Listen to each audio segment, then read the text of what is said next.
군인 출신 대통령, 이게 의미가 큽니다. 군인 출신 대통령.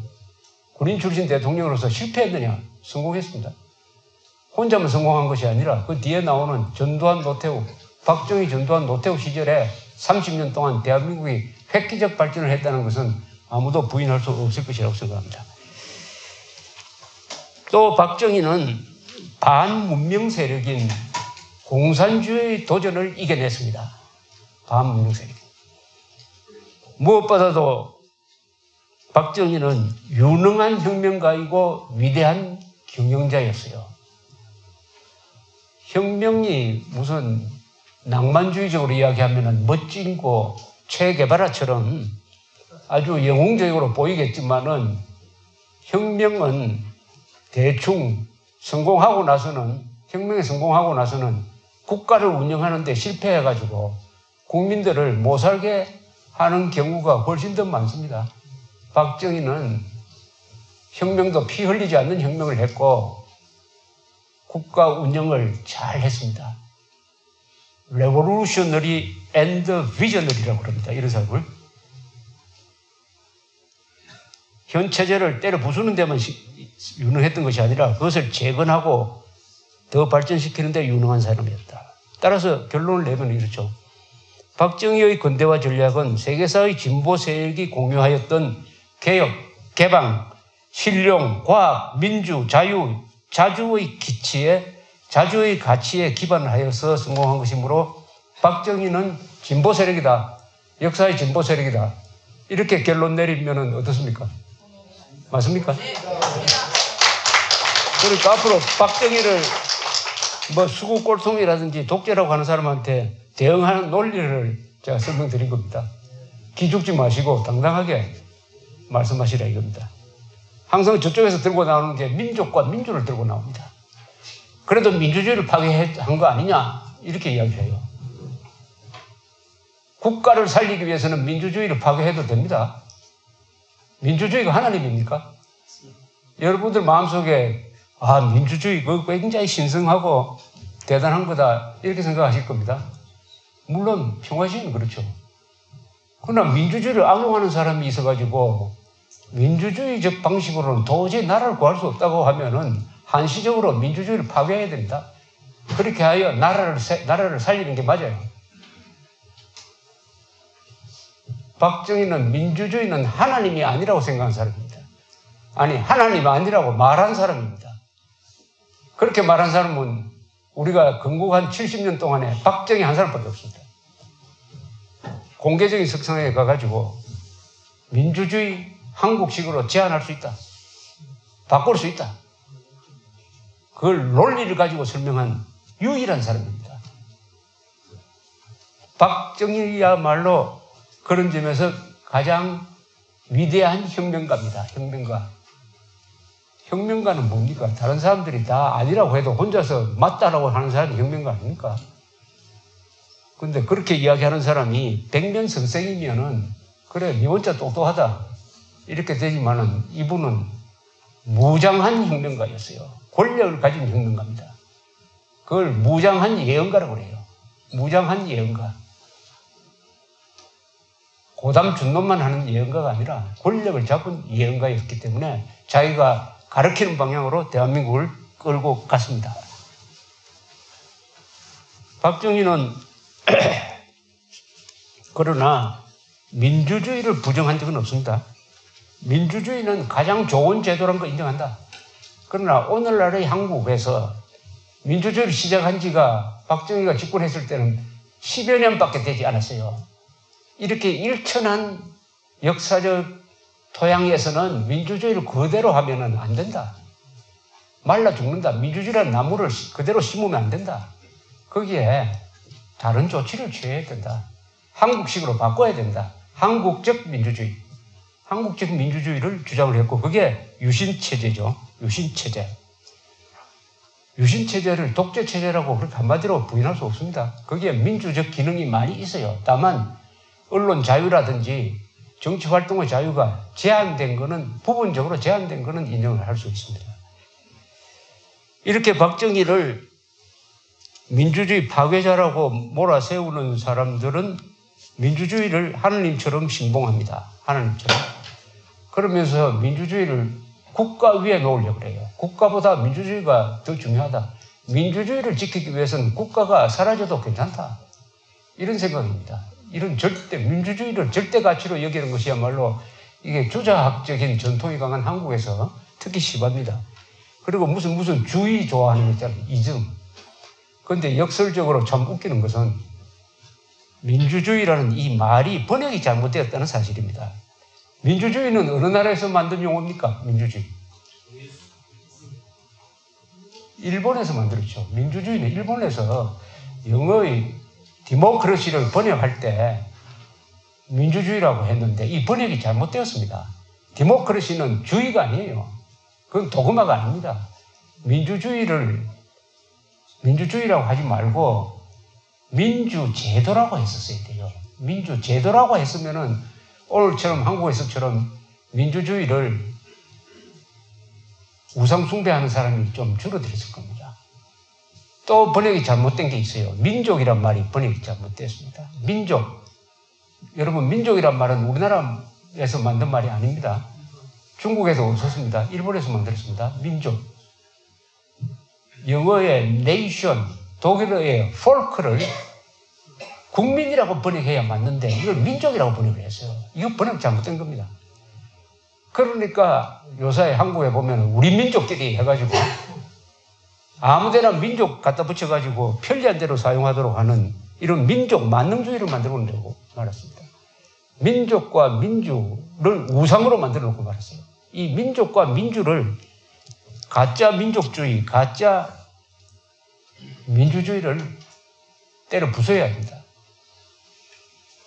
지금 우리 민족끼리라고 할 때 그 내용은 사실은 엄격하게 따지면은 여러분들이 여기에 계시는 분들은 남북한에서 좌파들이 우리 민족끼리라고 할 때 그 민족에 들어갈 사람 아무도 없습니다.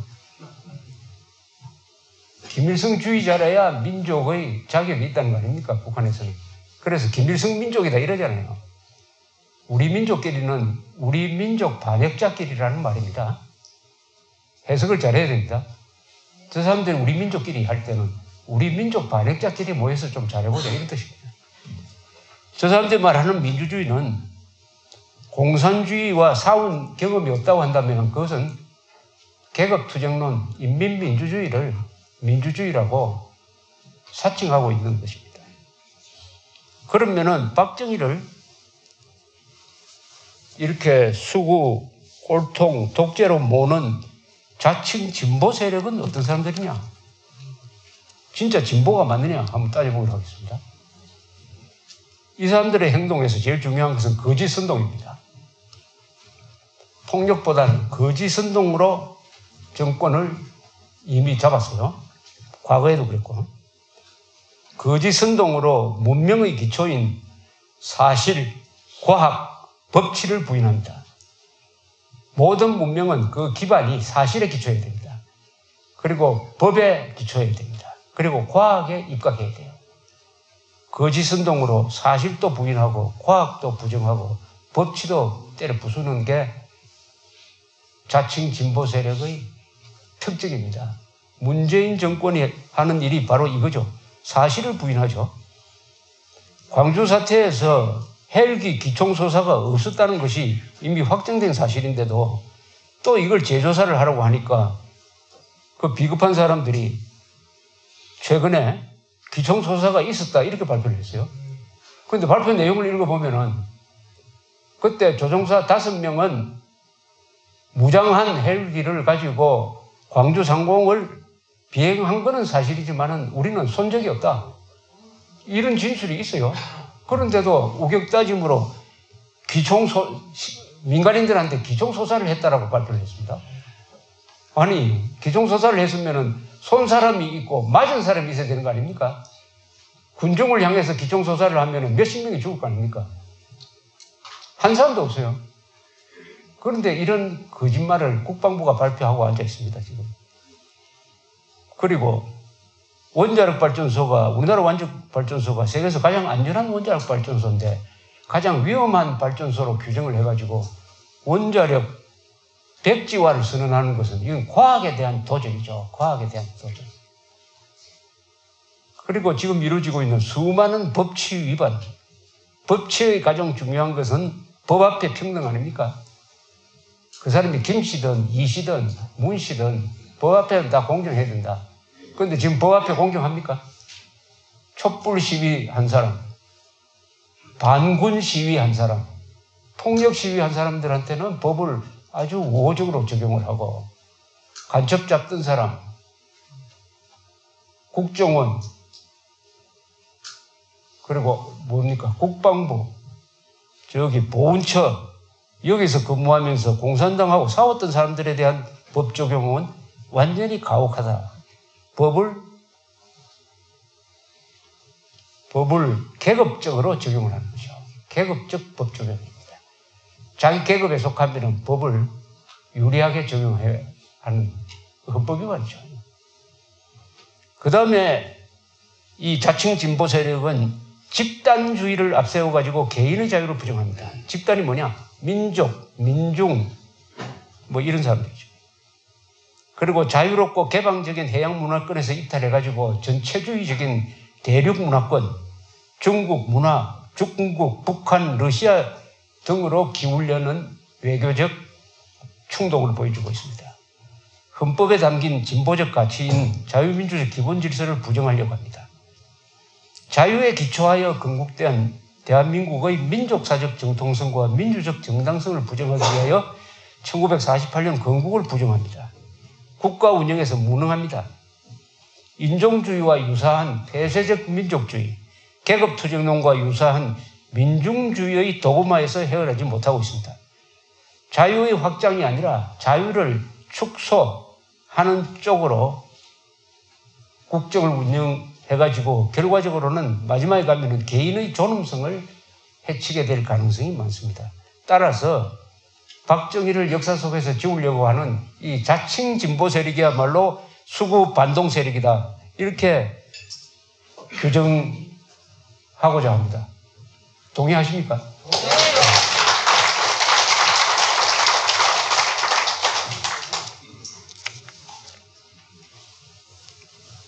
박정희는 어떤 사람이냐? 그게 가장 흥미로운 점이죠. 인간과 역사. 위대한 인간은 어떻게 만들어지느냐? 신비한 겁니다. 신비한 거죠. 위대한 인간은 어떻게 만들어지느냐? 그 사람이 역사와 만나가지고 역사를 어떻게 바꾸느냐? 또 역사로부터 어떤 영향을 받느냐? 역사적 인간의 한 전형이 박정희입니다. 우리가 박정희를 정기적으로 연구하는 이유가 바로 그것이죠. 박정희는 어떻게 만들어졌느냐? 출생, 가정, 교육 이런 과정을 쭉 보면은 몇 가지 잡히는 데가 있어요. 박정희라는 한 위대한 인간을 만든 것은 뭐냐? 첫째는 어머니죠. 어머니. 어머니의 사랑. 어릴 때 부모로부터 사랑을 못 받으면 영원히 회복할 수 없는 인격적 상처를 입는다는 것. 또는 어릴 때 아무리 가난해도 어머니의 사랑을 듬뿍 받은 사람은 균형된 인격을 갖추게 되고 또 여기에 인문적 교양이 초, 중, 고등학교 과정에서 더해지면은 사람의 밑변이 넓어져가지고 밑변이 넓으면 꼭지점까지 높게 올라갈 수 있죠.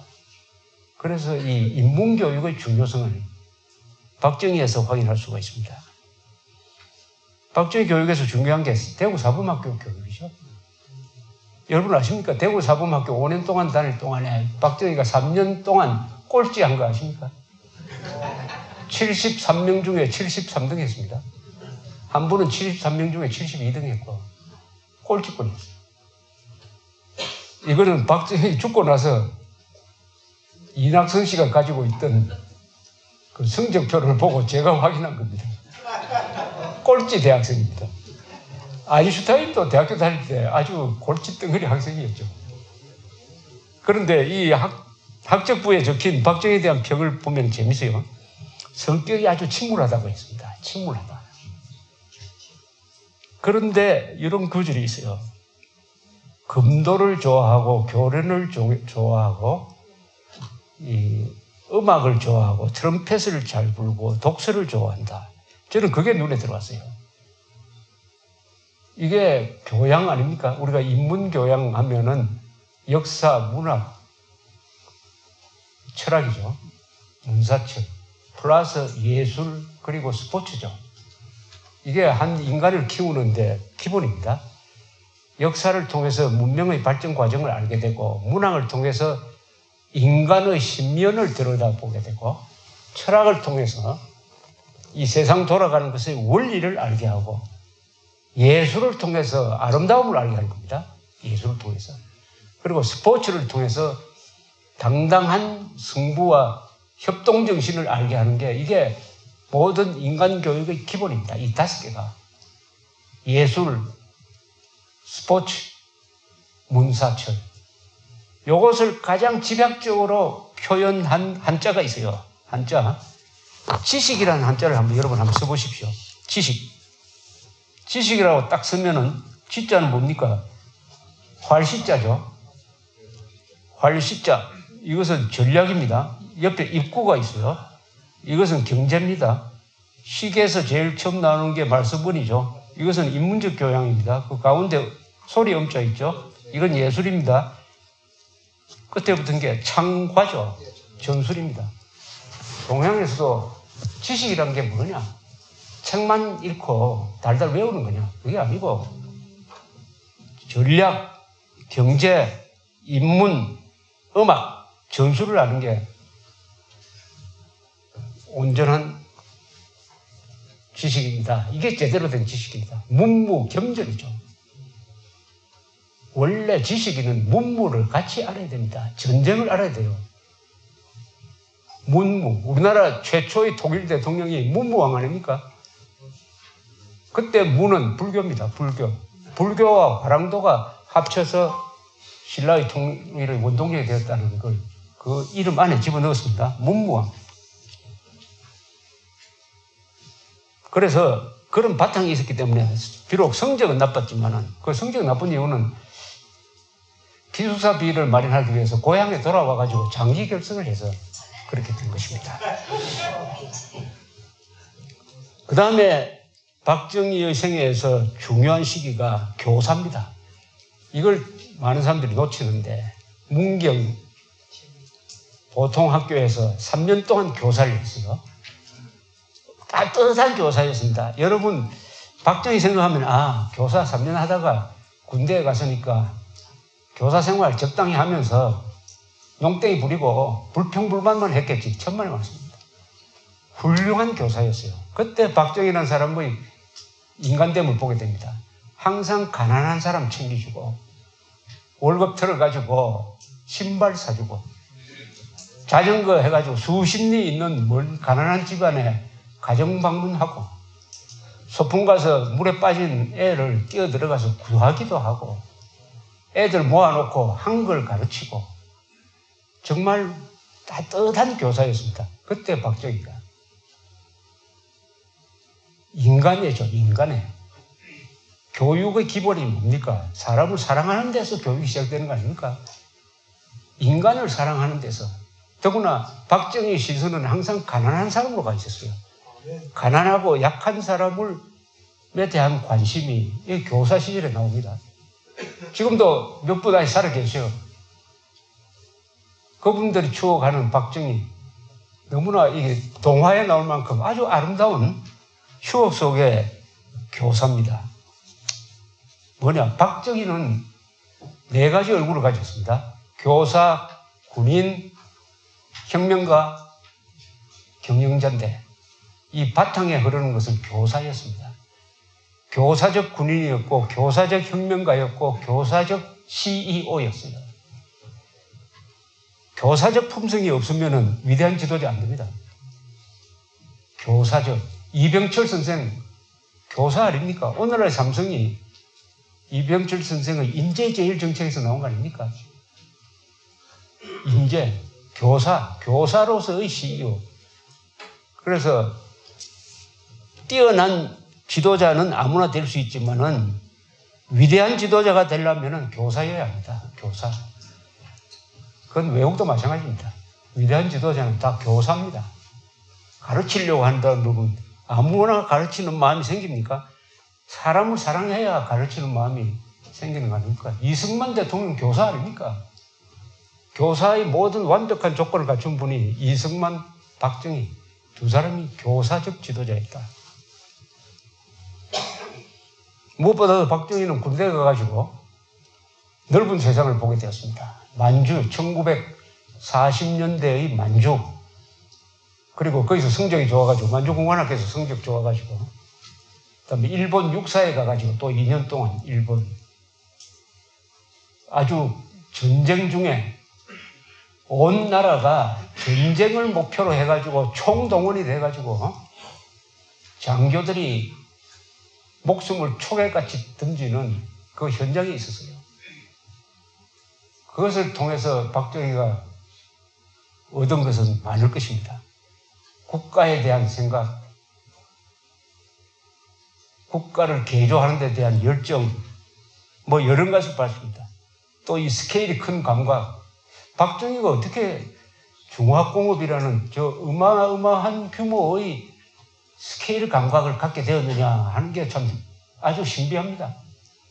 어떻게 종합제철, 저렇게 큰 종합제철, 저렇게 큰 세계에서 가장 큰 현대중공업 이런 걸 어떻게 생각을 했을까? 저는 1940년대 만주와 일본을 자기 눈으로 본 경험과 관련이 있지 않을까 이렇게 생각됩니다. 그러나 박정희는 해방 후에는 남로당에 포섭이 돼가지고 목숨을 잃을 뻔했죠. 여순 반란 사건이 나자 지금도 살아계시는 백선엽 장군이 대통령의 명령에 의해서 군내로 들어온 공산당 조직을 수사하는 과정에서 박정희 소령이 잡혀가지고 정기 고문도 받고 해가지고 죽느냐 사느냐의 기로에 섰을 때 백선엽 장군이 살려줬죠. 백선엽 씨는 망군 선배입니다. 나이는 3살이 적지만은 박정희가 1대1로 만났을 때 갑자기 살려주고 싶은 생각이 들었답니다. 그래서 상부에 보고를 해가지고 군복을 벗기는데 그치고 살려줬습니다. 그걸 통해서 그러나 박정희는 한 번도 이론적 공산주의자였던 적은 없습니다. 형이 대구 폭동 때 이 경찰에 죽으니까 그런 감정도 있고 또 이분이 미군을 싫어했어요. 약간 반미적 성향도 있었어요. 뭐 등등 합쳐가지고 또 형 친구들이 와서 남로당에 포섭하려고 하니까 그게 넘어갔는데 별 활동은 없었습니다. 그러나 수사에는 협조를 해가지고 자기가 알고 있는 조직을 많이 털어놓았습니다. 그래서 살아났습니다. 박정희를 대통령으로 만든 사람이 누굽니까? 살려준 사람은 백선엽 씨인데 박정희를 대통령으로 만든 사람이 누구죠? 김일성이죠. 김일성의 남침이 없었으면 박정희는 군복 벗고 맨날 술만 퍼마시다가 아마 불평불만자, 방골 아마 취직도 제대로 못했을 겁니다. 그런 성격 같으면. 그걸로 끝났을 가능성이 많습니다. 남침이 이루어지니까 장교가 부족하니까 다시 소령으로 복직한 거 아닙니까? 역사가 이렇게 의도하지 않는 결과를 내요. 의도하지 않는 결과. 김일성의 남침이 없었으면 대한민국은 50년대 말에 적화됐다고 봅니다. 저는 공산화됐다고 봐요. 6.25라는 것은 재앙으로 위장해서 한국에 찾아온 축복이었습니다. 오늘날 한국의 발전은 6.25가 없으면 불가능하죠. 한국 사람들을 단련시키고 한미동맹을 만들어내고 군대가 커지고 이런 게 다 6.25로 비롯된 것입니다. 6.25 때 우리가 맞섰기 때문에 그 파급 영향으로 결국 공산주의가 무너졌어요. 이 6.25는 위대한 전쟁입니다. 6.25 때 국군과 이승만 또 여기 경북지방에 특히 소년병들이 많이 나가서 소년병 전사자가 2,400명이나 됩니다. 이스라엘에도 그런 기록이 없어요. 다만 이스라엘은 길 잃는 사람이 있는데 한국에서는 소년병 전사자가 2,400명인데도 그걸 제대로 길 잃는 사람이 없다. 그 차이입니다. 여기서 왜 영웅이 안 나옵니까? 고병학교 유학 간 건 언제입니까? 그거는 1954년? 4년 만에. 얼마 동안? 6개월. 미국을 좀 보고 오셨네. 약간 바뀌었죠. 많이 보지 못하고.